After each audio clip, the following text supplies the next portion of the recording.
How's it going, everybody? Combo here. Today we got 5 quick tips with the M26 Matter here in Season 4 of the Finals. And I'll be honest with you guys, I am not here to waste your time. This weapon is very simple, but super effective, and I'm sure there's some really small things you haven't picked up on that I can hopefully shed some light on today to let you use this thing to its fullest potential. So, with the yapping aside, let's get right into it. Starting things out at number 1, and if you take nothing away from this video, absolutely nothing, please take this away, because if I see you aim down sights with this weapon in game, I'm gonna come to your house personally and break your kneecaps. That's only halfway a joke. Anyways, the point being, please, just hip fire. If you notice, when I hit fire on this wall right here, boom, you see that. I aim down sights, boom, you see that. There is absolutely no difference in your accuracy. The advantage to hip firing has always been that when you're hip firing, you can simply move faster. As soon as I aim down sights, as you can see, I'm moving quite slow. So please, this weapon highly rewards an agile playstyle. So if you're gonna do anything, please, for the love of God, stop aiming down sights and hip fire. Next up at number 2, moving into that agile playstyle that this weapon so rewards, we're going to talk about aerial gunplay. And yes, please, jump with this weapon, there is absolutely no penalty. If you look at my Hipfire reticle, you can see when I jump, it literally does not move at all.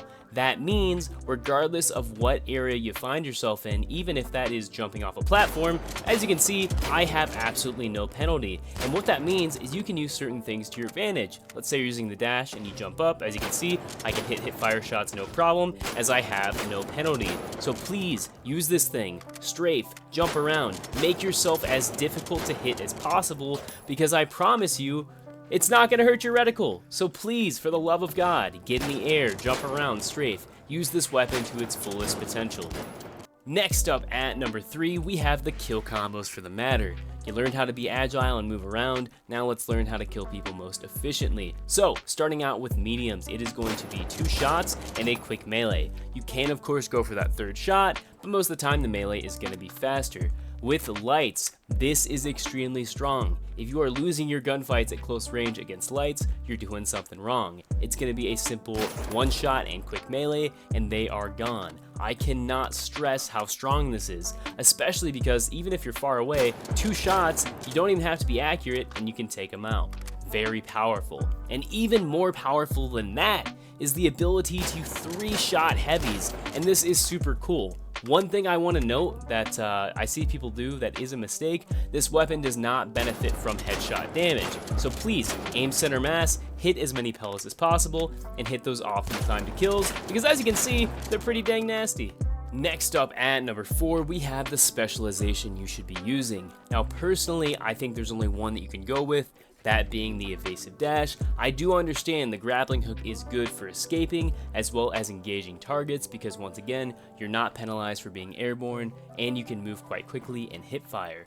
The cloak is also good, but once again, I think the dash is going to reward skilled play the most. I'm all about sneaking up on people, but at the same time, when people hear that cloak, you're relying on them to mess up, whereas the dash puts the power in your hands. And as we talked about, this weapon is all about being mobile. And as you can see, if I have the dash, I can jump up in the air. I'm not penalized for that. I can get in targets' faces so I can hit those optimal timed kills, assuming I can aim.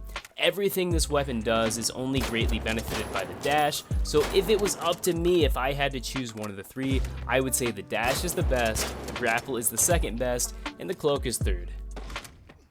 And finally, at number 5, we have using the Matter at range. And I get it, this is where I get shit in the comments, but please hear me out before you start ranting in the comments. I do have a reason for this. Now, I know I just talked about how this weapon was very strong at close quarters combat, but what makes this weapon good at range is, although it does have pretty significant damage drop off, it is super consistent, because as you can see, jumping, moving, doing all that allows me to still move quickly at range.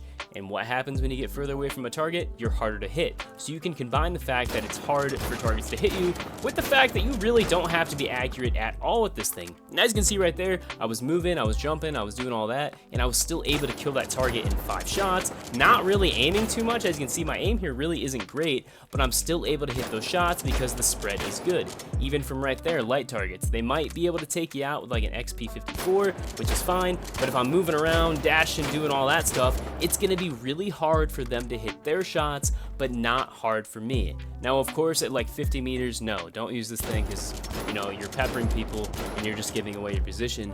But if you're like 20 meters away, honestly, it's maybe not a bad idea to pepper a few shots at them at first and then push up. So once again, as an example, I'm looking at this light target, right? I pepper a few shots, I dash in, and as you can see right here, it allows me to secure that kill a little easier.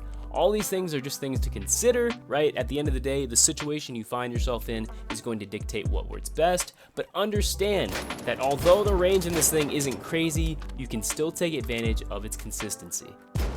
Anyways, everyone, I do hope you enjoyed this video. I tried to keep it as bullshit free as possible. I know with the new season coming out, everybody's trying to cash in on the fact that people are interested in the game again, and they're putting out guides that I'm not trying to, you know, bash on any of my fellow creators, are pretty fucking useless and just not really helpful at all. I'm not trying to do that. I'm trying to give you guys the facts, especially while the season is new, and you can enjoy the fact that these weapons are really strong. They are the best weapons they have ever released as part of a season, in my opinion, and I really want you guys to take advantage of them and use them to their full capacity.